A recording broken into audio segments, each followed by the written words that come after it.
네,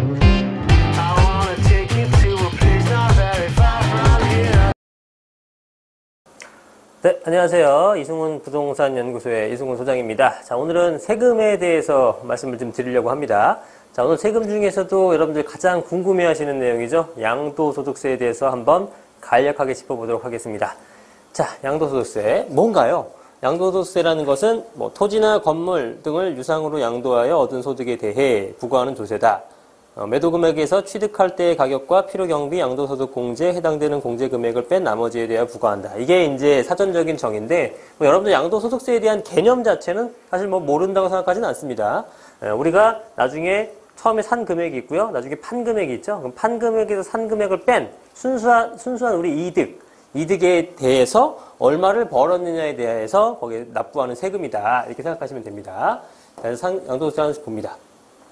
자, 일단 양도소득세라는 것에 대해서 과세 표준, 구간별 세율을 먼저 아셔야 됩니다. 요거는 지금 제가 나타낸 거는 일반 과세를 나타낸 거예요. 일반 과세.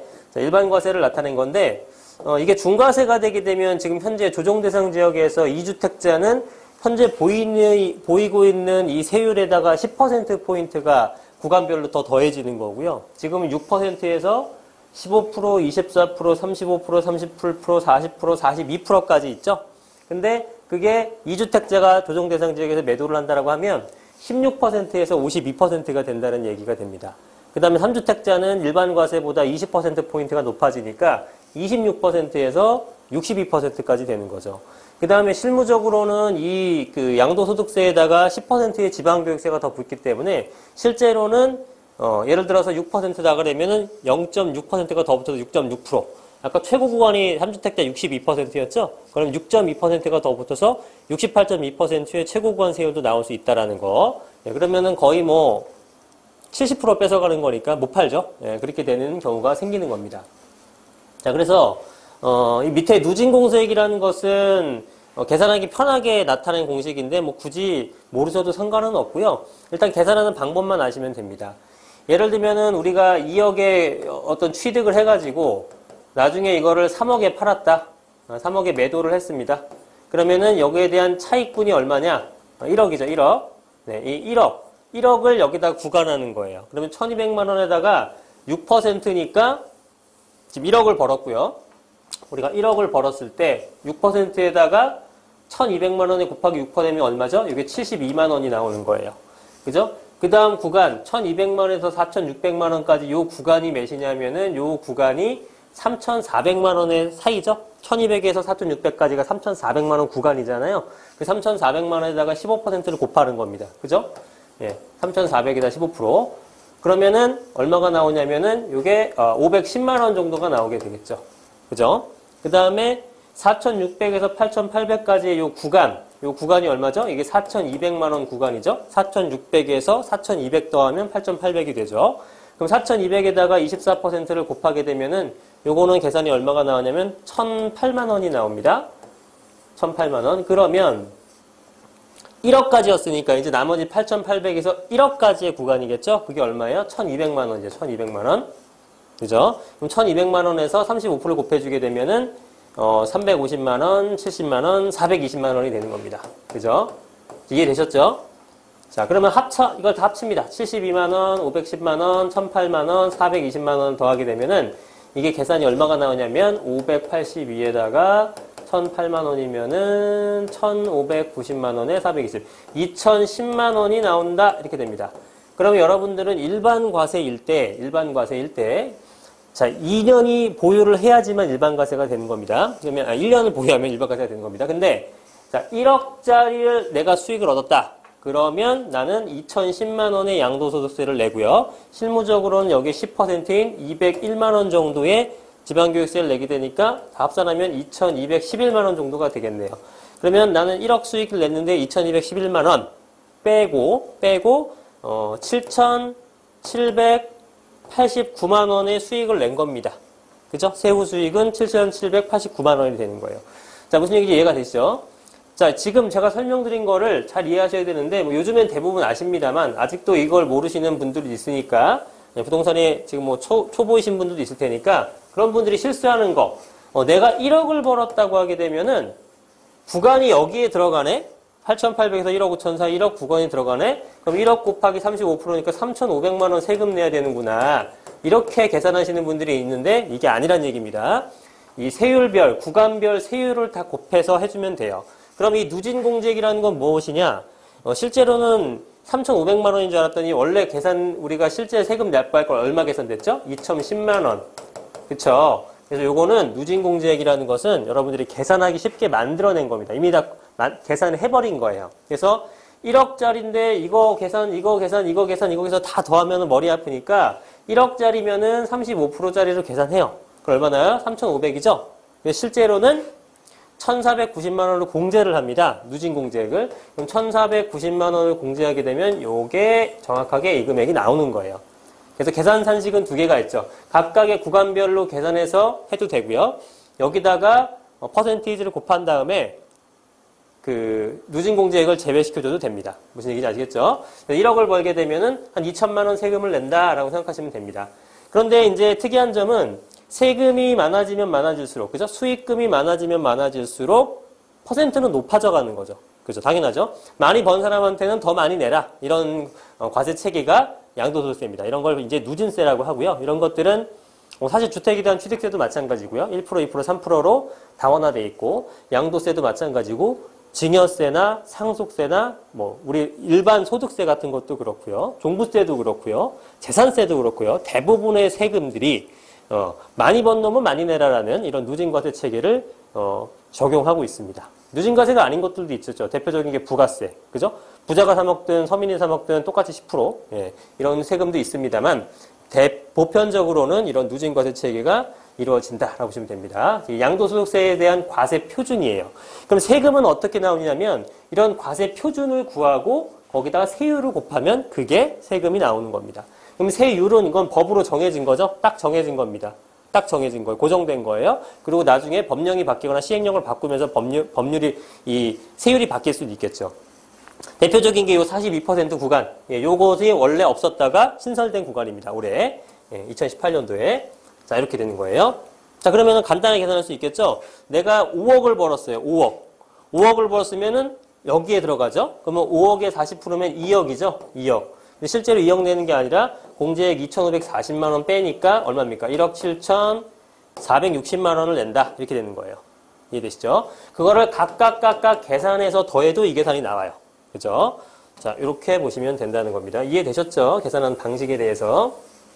자, 그러면 자, 이번에는 양도소득세를 계산해 보도록 하겠습니다. 예, 지금 쭉 촬영을 하다가 이게 너무 좀 밝기가 안 맞아서 잘 안 보이셔서 지금 재촬영을 하고 있어요. 자, 이번 양도소득세 계산법인데요. 일단은 처음에 양도가. 예, 양도가라는 것은 우리가 판 금액이죠. 매도한 금액. 3억에 사서 5억에 팔았다. 그러면은 3억은 취득가액이 되는 거고요. 그죠? 그러면 5억에 판 것이 판 게 양도가가 되는 겁니다. 그러면 양도 차익은 뭐냐면 3억에 사서 5억에 팔았기 때문에 2억이 남았죠? 그게 양도 차익이라고 하는 겁니다.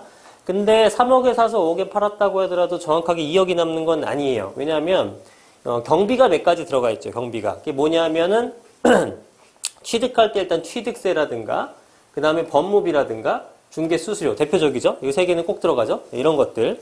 법무비는 요즘에 셀프로 하신 분들 많습니다만 여하튼 셀프로 하더라도 들 건 들어가죠. 인지세든 뭐든. 그런 비용들이 다 이제 취득가액으로 포함되는 거고 필요경비라는 것도 있습니다. 필요경비라는 건 뭐냐면 우리가 보유하고 있었을 때에 들어간 경비를 얘기하는 겁니다. 대표적인 게 뭐냐면 베란다 같은 거 확장했다. 비용 장난 아니죠. 이런 비용도 대수선비, 자산의 가치를 증대시키는 이러한 대수선비는 자본적 지출액에 포함시켜서 필요 경비로 산입시킬 수가 있습니다. 좀 전에 우리 세율 공부할 때 보셨지만 양도 차익은 낮으면 낮을수록 세율관이 낮습니다.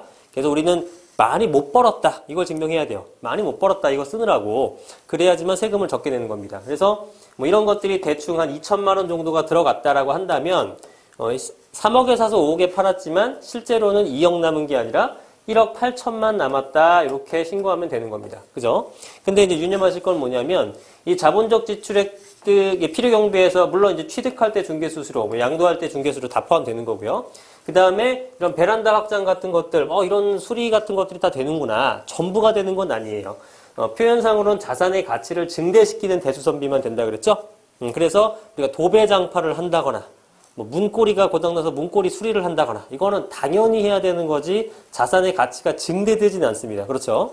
도배장판 뭐 망가져가지고 다시 한다는데 지저분해서 다시 하는 거를 자산의 가치의 증대라고 볼 수는 없겠죠. 베란다 확진 건 눈에 띄게 자산의 가치가 증대가 된 부분이지만 어떻게 어느 정도 기준에서 구별하시는지 알겠죠. 그래서 뭐 도배장판 같은 거 영수증 들이밀어도 필요경비에 산입 안 됩니다.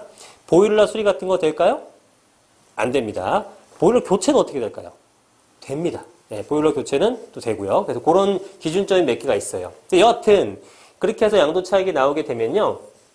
장기보유 특별공제라는 걸 해줍니다. 이 장기보유 특별공제가 사실 어려운 내용은 아니에요. 말 그대로 장기간 보유한 사람한테 특별히 공제해주는 제도입니다. 그래서 당연히 장기보유, 오래 보유한 사람일수록 공제율이 높아지는 건데 요게 지금 내용이 아주 복잡해졌습니다. 일단은 1주택자, 그 다음 고가 1주택자, 그 다음에 다주택자, 다주택자도 조정 대상 지역에 있느냐, 비조정 대상에 있느냐, 이거별로 장기보유 특별공제율이 다 다릅니다. 다 달라요. 또 주택임대 사업자 낸 사람이 또 틀리고요. 주택임대 사업자 중에서 단기냐 장기냐 8년짜리냐 10년짜리냐 또 틀려요. 그래서 요거는 제가 별도의 시간으로 설명을 드리려고 합니다. 요거까지 하게 되면 너무 길어지기 때문에 여하튼 장기보유 특별공제율을 받으면 실제로는 양도소득 금액이 나오죠. 그럼 여기서는 장기보유 특별공제를 우리가 50%로 그냥 가정해보면 1억 8천이 수익이지만 50% 공제하니까 얼마다? 9천만 원이 양도소득 금액으로 나오는 겁니다. 네, 그래서 기본공제를 연간 250만 원 해줘요. 이 기본공제는 뭐냐면요. 별거 없습니다. 여러분들이 이제 세금 신고를 할 때 국세청에도 가고요. 그 다음에 밥도 먹어야 되고요. 차 이동하면서 기름값도 들 거고요. 대중교통하면 차비도 들겠죠. 그 다음에 내가 또 하루 빠졌으니까 거기에 대한 어떤 소요비용, 인건 소요비용 등등등을 모두 합쳐서 우리 기본공제다라는 항목으로 하나 빼준다 생각하시면 돼요. 그래서 이거를 무려 250만 원이나 해줍니다. 연간 250만 원. 그래서 9천에서 250 빼주면 얼마 됩니까? 8,750만 원이 되는 거예요. 거기다가 우리 아까 계산했던 것처럼 차익별 세율을 계산해주면 산출세액이 나온다. 그다음 산출세액에다가는 실제는 1.1 정도가 되는 거죠. 왜냐하면 10% 지방교육세가 붙기 때문에 이렇게 나오는 거예요. 그럼 연간 그 기본공제 잠깐만 살펴볼게요. 요거는 여러분들이 일단 헷갈리지 말아야 될 거. 연간 개인별 기본공제입니다. 연간 개인별. 그러면 아내가 한 번 받고 남편이 한 번 받고 가능합니다. 가능해요. 근데 연간 한 번이라고 그랬죠? A라는 사람이 A 아파트를 1월 달에 팔고요. 그 다음에 B 아파트를 7월 달에 팔았어요. 그러면 첫 번째 이거 팔 때는 연간 기본공제 250만 원 해줍니다. 근데 이때 또 해주느냐 물건별로 그게 아니란 얘기죠. 예, 사람을 보고 하는 거지.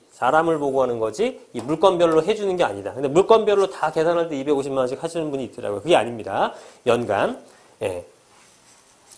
그렇다. 그런데 1월 달에 팔고 그 이듬해 B 아파트를 이듬해에 2월 달에 팔았다. 그럼 당연히 또 해주죠. 예, 연간이니까. 연간이라는 것은 그러니까 연간이라 이렇게 헷갈리시면 7월 달에 하고 1년이 안 지나서 2월 달에 했으니까 되나요? 됩니다. 이거는 연도를 얘기하는 거예요. 연도별로 해가 넘어가게 되면 250만 해준다. 그 얘기입니다. 자, 이해 다 되셨죠? 어렵지 않죠? 넘어갑니다. 자, 이번에는 단독 등기와 공동 등기의 차이점에 대해서 한번 설명해 보도록 하겠습니다. 샥. 자, 어떤 차이가 있는지 볼게요. 일단은 단독 등기자는 이렇게 있고요. 그 다음 공동 등기자가 이렇게 있습니다. 그래서 일단은 과세 대상에 대한 양도 차익이 1억 4천만 원이다 라고 했을 때 이 사람은 당연히 1억 4천 양도 차익이 된 거고요. 공동 등기라는 사람은 어떻게 일단 계산이 되느냐면 수치상으로 A가 7천만 원 벌고 B도 7천만 원 벌고 해서 합의 1억 4천 벌었다라고 계산을 합니다. 그래서 장기보유 특별공제는 여기서 40%를 가정을 했고요. 40% 5,600만 원 깎아주니까 양도소득 금액은 8,400이 되는 거죠. 똑같습니다. 여기까지는. 그죠? 7천만 원 0.4 하나, 1억 4천 0.4 한 번 하나 똑같겠죠? 대신에 두 개로 나눈다. 그래서 얘는 8,400이 아니라 4,200, 4,200입니다. 자, 이제부터 틀려지는데요. 뭐가 틀려지냐? 방금 전에 설명드렸던 인적 기본 공제가 얘는 한 번만 받죠. 그러나 공동등기는 얘 한 번 받습니다. 그래서 얘는 250만 원 차감해줘서 8,150만 원이 되는 거고요. 공동등기한 사람은 250만 원 차감돼서 3,950, 3,950이 돼요. 그럼 여기서 또 틀려지는 게 있죠. 요게 좀 오타가 났네요. 자, A 같은 경우에는 8,150만 원의 세율 구간이 24%예요. 그런데 여기 공동 등기한 사람은 3,950만 원이니까 24%가 아니라 15% 구간만 속합니다. 그래서 계산을 해보면 얘는 1,434만 원이 나오게 됩니다. 단독 등기자는. 그래서 지방소득세 143만 원 해서 1,577만 원 정도가 나오는 거고요. 공동등기 같은 경우에는 계산해보니까 한 사람당 484만 원, 추가적으로 48만 4천 원 해서 532만 9천 원씩 두 개가 나오죠. 합산했더니 1,066만 원 정도가 나오고요. 단독등기자는 1,577만 원이 나옵니다. 그래서 단독등기보다 공동등기자가 한 500만 원이 넘게 절약을 할 수 있던 거죠. 그러니까 단독등기보다 공동등기가 이런 일반과세 체계였을 때는 더 유리하다. 이렇게 보시면 되는 거예요. 이게 뭐 1년 미만에 팔았다거나 세율이 정해져 있는 구간에서는 의미가 없어요. 이런 일반 과세, 누진 과세 체계에서 이거를 쪼개서 수익이 내다 보니까 1억 4천 번 놈보다 7천만 원씩 번 놈이 훨씬 더 세율 구간이 낮아지게 되겠죠. 이런 효과를 보일 때 효과가 있는 거다라고 생각하시면 됩니다. 자, 이해가 되셨죠? 자, 그래서 단독등기, 공동등기 설명드렸고요. 그 다음에 이 장기보유 특별공제에 대해서는 아까 설명드렸지만 좀 복잡한 부분이 많습니다. 요거는 별도의 시간을 갖고 말씀드리도록 하겠습니다. 다음은 자, 오피스텔이 주택에 포함되는지, 오피스텔이 주택에 포함될까요? 이거에 대한 질문이 간혹 들어오는데요. 오늘 말씀을 드릴게요. 자, 오피스텔은 주택인가 사무실인가 일단 이거부터 봐야 됩니다. 오피스텔이 주택이라 그러면은 양도소득세법상 주택에 포함되는 거고요. 그렇지 않다 그러면 포함이 안 됩니다. 지금은 우리 소득세법에서 얘기하는 거고 이게 무슨 주택법으로 간다든가 다른 법령으로 가게 되면은 이 내용하고 달라집니다. 이해되시죠? 자, 오피스텔이 주택이죠. 주택으로 사용하면 주택입니다. 사무실로 사용하면 사무실로 봅니다. 그럼 오피스텔이지만 주거용으로 쓰고 있다면 이건 주택수에 포함됩니다. 그쵸? 그런데 오피스텔을 주택으로 사고 있다고 해들어서 예를 들어 뭐 청약할 때 주택수에 포함되어 있냐? 그건 또 포함이 안 돼요. 그래서 법령에 따라 틀리다라는 거 알아두시고요. 자, 그래서 세법에서는 오피스텔 구분은 사실상 용도에 결정하므로 실질 용도가 주거용이면 주택. 이게 중요하죠? 실질 용도가 주거용이면 주택, 업무용이면 사무실로 본다. 그죠? 전입신고했다 그러면은 뭐겠습니까? 이건 주택이겠죠. 뭐 주민등 전출입. 그죠? 예를 들면 공과금, 신문, 구독료 등등등등 종합적으로 고려해서 거주 여부를 판단한다. 그러니까 사실관계 여부를 보는 겁니다. 실질적인 사실 여부를 판단해서 주거용과 업무용 이제 구분을 한다는 거고요. 그래서 주거용으로 사용하는 오피스텔은 주택수에 포함이 됩니다. 당연히. 자, 그럼 여러분들이 이걸 잘 활용하셔야 돼요. 그냥 다른 주택이 없어. 오피스텔을 하나 샀어요. 이걸 주거용으로 세를 줄까? 아니면은 그 사무실 용도로, 응? 사무실 용도로 업무용으로 지금 세를 줄까? 고민하고 있다면 내가 1거주 1주택을 채울 수 있다면 1세대 1주택을 채울 수 있다면 당연히 주택으로 주는 게 유리하겠죠. 왜? 세금이 안 나오니까. 근데 주택이 많아요. 주택이 많은 상태에서 얘 주택으로, 오피스텔을 주택으로 주거용으로 세를 주고 팔라 그러면 중과세에 걸리잖아요. 그러니까 이때는 어떻게 합니까? 업무용으로 바꾸게 되면은 일반 세율을 바뀌죠. 네, 그런 식으로 활용할 수 있다는 얘기예요. 그래서 한 채를 2년 이상 보유하다 양도하면 1세대 1주택에 대한 양도세 비과세 혜택을 받을 수 있다. 그죠? 그리고 주거용 오피스텔을 임대한 경우에는 이에 대해서는 부가세가 과세되지 않는 반면 건물에 대한 부가세, 매입세액을 환급받을 수 없으며 임대소득에 대해서는 좀 내용이 어려운데 한마디로 주거용 오피스텔로 있으면은 부가세 환급 못 받는다.